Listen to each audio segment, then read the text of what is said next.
Assalamualaikum warahmatullahi wabarakatuh. Selamat siang, salam sejahtera bagi kita semua.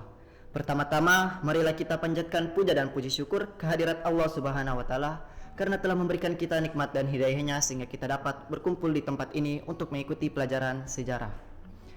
Dan tak lupa pula kita kirimkan salam serta salawat kepada junjungan kita Nabiullah Muhammad sallallahu alaihi wasallam. Karena ialah telah mengantar kita dari zaman kegelapan menuju zaman yang terang benderang seperti sekarang ini. Ya, baik, sebelum kita lanjut ke pembahasan, di sini saya akan perkenalan diri. Saya atas nama Ahmad Fauzi Maulana Wahid dan di sini saya sudah bersama dengan rekan saya atas nama Nurul Rizka Wulandari. Dan di sini kami akan membahas tentang hasil diskusi kami bersama dengan anggota kelompok kami lainnya, yang diantaranya Muhammad Rafili Ramdan Juhairi, Siti Anissa Asri, Amanda Pratama Putri, dan Lela Sabrina. Ya, baik, sebelum kita lanjut ke pembahasan, di sini kan membahas tentang perlawanan Goa, tentunya berkaitan dengan kerajaan Goa. Mungkin bisa dijelaskan tentang kerajaan Goa seperti dipimpin oleh siapa, kapan berdirinya, dan masa kejayaannya. Mungkin bisa dijelaskan. Baik, terima kasih. Di sini saya akan menjelaskan perlawanan Goa. Nah, Kesultanan Goa atau kadang ditulis Goa, salah satu kerajaan besar dan paling sukses yang terdapat di daerah Sulawesi Selatan. Kerajaan ini memiliki raja yang terkenal bergelar Sultan Hasanuddin. Bukti geologis dan arkeologis mengisyaratkan bahwa pembentukan negeri Goa terjadi pada sekitar tahun 1320 Masehi. Dan pada tahun 1653 kerajaan Goa Talo mencapai puncak kejayaan di bawah pemerintahan Sultan Hasanuddin.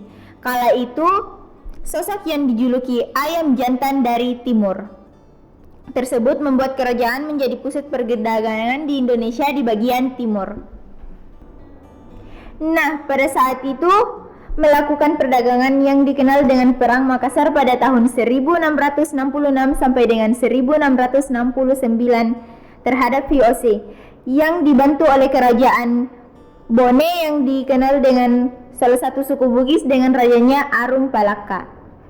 Ya, seperti yang saya dengar tadi, VOC ini meminta bantuan kepada Raja Arum Palaka.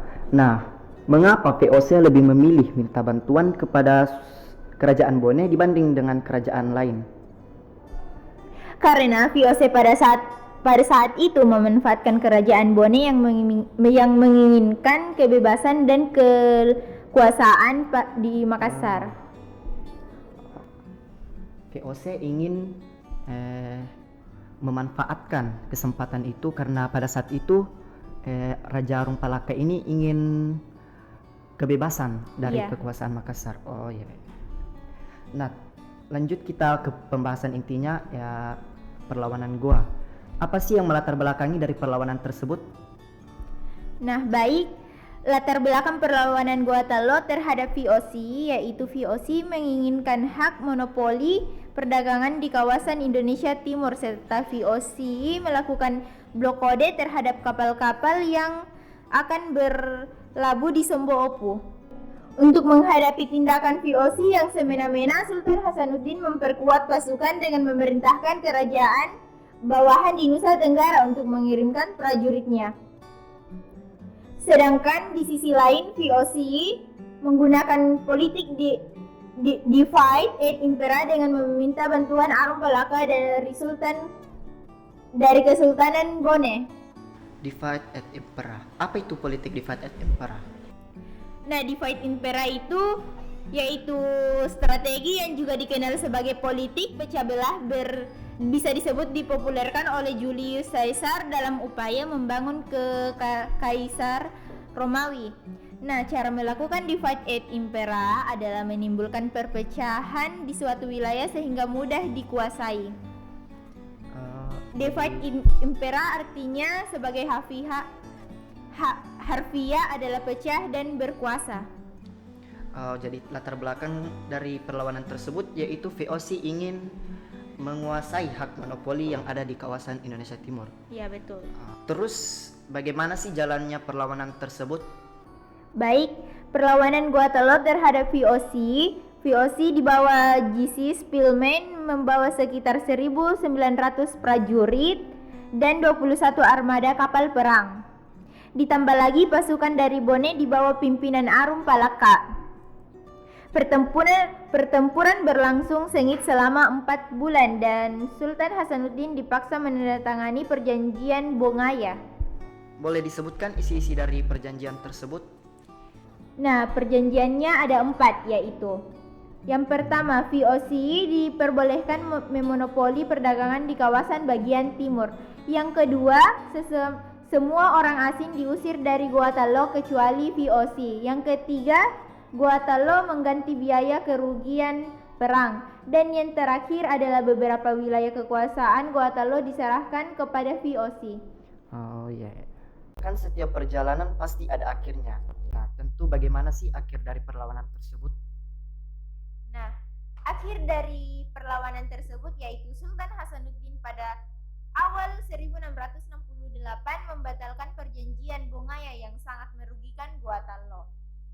Pada 1666, Arum Palaka menyerang benteng Somboopu dengan kekuatan sekitar 7.000 sampai 8.000 pasukan. Nah, Arum Palaka dapat menaklukkan benteng Somboopu dan Sultan Hasanuddin beserta pasukannya melarikan diri hingga meninggal pada tahun 1670. Iya. Nah, sekian dari kelompok kami yang tadi sudah dijelaskan tentang perlawanan Goa, apa itu kerajaan Goa, latar belakang dari perlawanan tersebut, jalannya perlawanan hingga akhir dari perlawanan. Kita tadi sudah membahas tuntas tentang perlawanan tersebut. Nah, saya tutup podcast kali ini dengan ucapan subhana rabbika rabbil izzati amma yasifun wassalamun ala mursalin walhamdulillahi rabbil alamin. Wassalamualaikum warahmatullahi wabarakatuh.